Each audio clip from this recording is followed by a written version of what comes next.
All right, today we're going to be planting watermelon. If you caught my last video on cleaning up the bed, this was where we had the potatoes previously. So I'm just going to dig little spots and put the watermelon seeds in. This is an ancient watermelon. I'll talk more about that at the end of the video, about what kind of watermelon it is. I just dig down through the mulch until I get to the dirt layer, ruffle up the dirt layer just a little bit, plant the seeds, and then tap it down to make sure that you get good connection with the soil. If you don't have good connection with the soil, you're going to end up not getting the moisture that they need on the seeds to sprout. So you have to get down all the way to the dirt layer. Now this is thicker mulch. If you caught the last video, again, we just spread more mulch out on here after we pulled the potatoes out. You can see my water line right there. Put the seeds in and tap it down. And I'm just going to do that in each of these spots about 3 feet away from each other. That's typically what we do.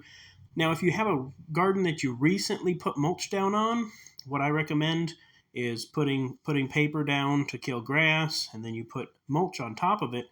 If you do that, you don't want to go through your paper layer, or you will get those weeds that are on the ground, the grass that's on the ground. So I have some compost here that I know is good for starting seeds. And so what I'll do on a new area, this is just for demonstration, I'll put that seed starting compost in that I know the seeds will germinate well in, and then I'll just plant into that, just like I would do regularly, except that's on top of the dirt layer. And I'm just going to leave that. I'll fill those in after the watermelons come up.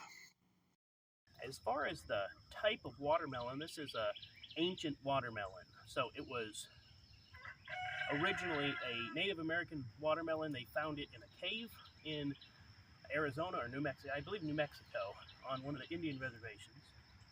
And they found the seeds in a cave and they grew them out and they came out with handles. I'll show a picture. I did grow some of the handled variety. Well, over time, people started growing them and they said, well, these are great, but they have these weird skinny shapes on the end of them, which the Indians had actually bred, the Native Americans had actually bred into the watermelon so that they could carry them easier.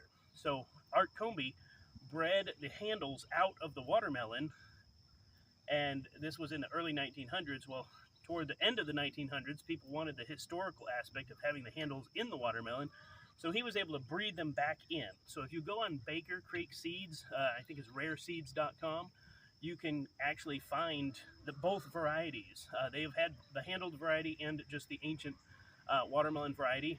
Or you can do what I did. I bought one of them and I just saved seeds from the ones that had the most handles. And I have a few pictures of those handled watermelons here. You can see those right here. And that was just a fun thing to do if you like just playing around with plants. This one was a bit nerdy. I like diving into the different breeding and plant growing and plant science topics. If you like those, comment nerd in the comments. Keep it simple, keep it growing.